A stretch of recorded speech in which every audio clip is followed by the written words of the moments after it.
Long ago, in the village of Umwozala, the people lived in hardship. Crops refused to grow, streams dried up, and strange illnesses swept through like whispers in the dark. The elders consulted the oracle, who spoke with the voice of the gods. "A golden child shall be born," the oracle declared, "a being of light and peace, and wherever he walks, the land shall blossom." These words stirred hope among the people, but they also ignited obsession in the heart of one man, Chief Okaka. He was a proud and powerful ruler who believed greatness must be born from greatness. Determined to father the golden child himself, he summoned the village's most gifted seers and diviners to choose 5 maidens of exceptional beauty, grace, and ancestral blessings. These maidens were Amaka, Ijoma, Chidinma, Obianuju, and Ifeoma. To the shock of the villagers, the chief married all 5 on the same day, in a festival that lasted for a full moon. The maidens, instead of becoming rivals, formed a bond unlike anything ever seen. They called themselves the Womb Sisters, and were always seen together, at the stream, the market, even in the palace gardens. Their unity became the talk of the village. People admired their laughter, their harmony, and the strange lightness they brought wherever they went. Soon, the 5 women became pregnant, just as the chief had hoped. He walked with pride, chest out, certain that one of his unborn children carried the golden light. He ordered gold and silk to be brought from neighboring lands, preparing for the child's arrival. But far from the palace, on the edge of the village, a poor woman named Nena cried silently in her hut. Her husband had died in a farm accident, and she had no relatives. Alone, she gave birth to a boy. Just as the baby took his first breath, a soft golden glow filled the room. The air became thick with peace, and outside the parched earth cracked open as small green shoots sprang up.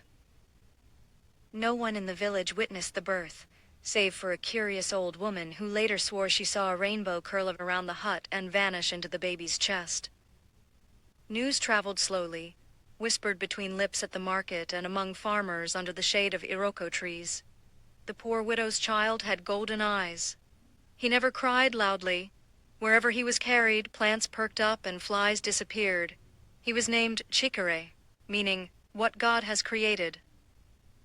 Back in the palace, the chief grew anxious. His wives gave birth to healthy children, 3 boys and 2 girls, but none showed any signs of divinity. They were normal babies, and the chief, though careful to hide it, was disappointed. One afternoon, as he passed the village square, he overheard 2 women talking. "The golden child is not in the palace," one whispered. "It's that widow's boy.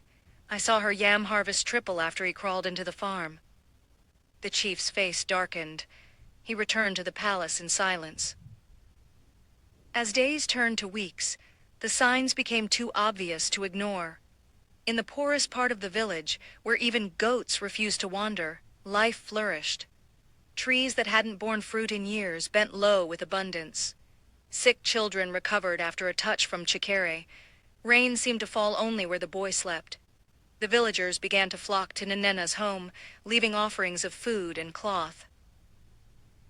The chief could no longer sit idle. One night, dressed in a wrapper and a hood, he visited the widow's hut. Peeking through a crack in the wall, he saw the child playing with a lump of mud. Golden light danced around him. The chief gasped, stepping back. This was no ordinary child. Envy brewed in his heart. "I am the ruler," he muttered. "How can the gods choose a poor woman's son over mine?" Returning to the palace, he summoned his most trusted warriors in secret. "That child must not live," he ordered coldly. "The gods have made a mistake, and I shall correct it." But the gods were not silent. That night the chief dreamed of thunder and fire. A voice echoed, "Do not touch the child. He is the light. Harm him, and darkness shall be your legacy." Still, he hardened his heart. The first attempt to kill Chikere failed. The warrior sent to do it suddenly found himself blinded at the entrance of the widow's compound. He screamed and ran until he fell into a well. When he was pulled out, he had forgotten his name. The chief grew restless. The more he tried to silence the whispers, the louder they became. And the boy. Oh, the boy. He began to speak before the other palace children could crawl. He would smile and birds would sing. Even the village madman bowed before him. Still, the chief plotted, unwilling to surrender. Pride would not let him accept that a boy born in a thatched hut could be greater than the blood of a king. But the gods were watching. The chief, unable to sleep, grew consumed by fear and jealousy. He could no longer pretend that the child was a mere rumor. One moonless night, he left the palace in disguise once more and stood near the widow's compound. From a distance, he saw the child asleep in a basket woven with palm fronds, his face glowing gently like embers beneath ash. The breeze that passed through the compound smelled of ripe fruit and clean rain. The chief trembled. He could not deny it any longer. Chikere was the golden child. He returned to his chambers in silence, but did not relent. The next morning, he summoned his diviner. "Find a way to drain the child's power. If I cannot destroy him, I will weaken him."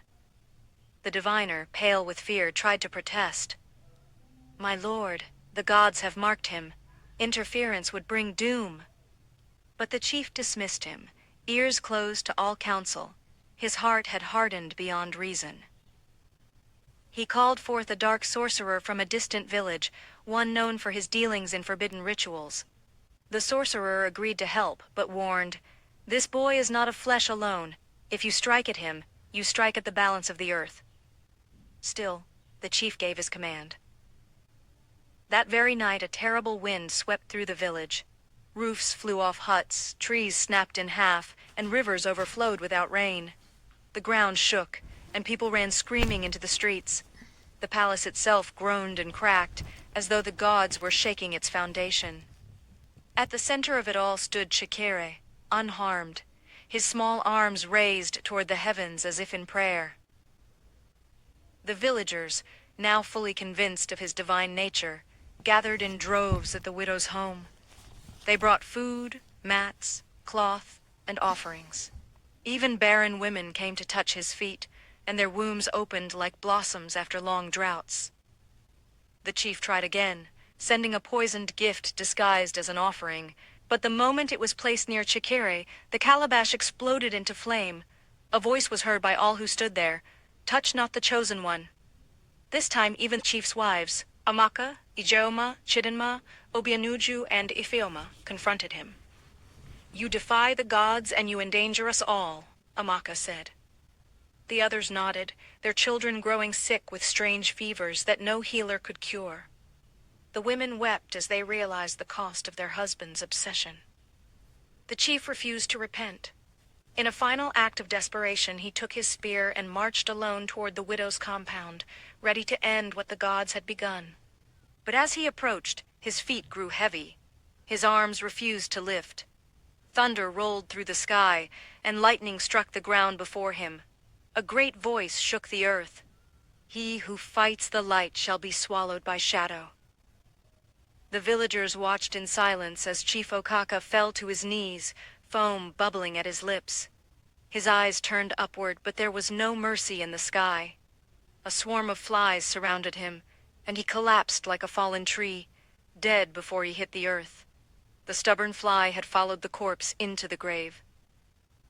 Silence reigned for hours. The people mourned not for the chief, but for the pride that destroyed him.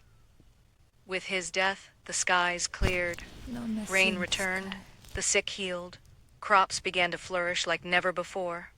Even the oldest tree in Umuozala bore fruit for the first time in living memory. The villagers crowned no new king. Instead, they built a sacred hall around Chikere's home and called it Ulo Ndu, the House of Life.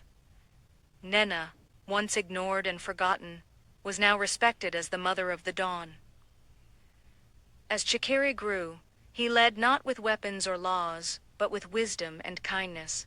He taught the people how to live in harmony with the land and with one another. No throne held him, yet all bowed in his presence. And so, under the Golden Child's watch, Umuozala transformed from a land of suffering into a paradise of peace. The gods were pleased. The light had found its place, and the village had found its salvation. The golden dawn had come, and it would never set. Please subscribe for enchanting stories as these one. Like and comment. See you again soon. Thanks for watching.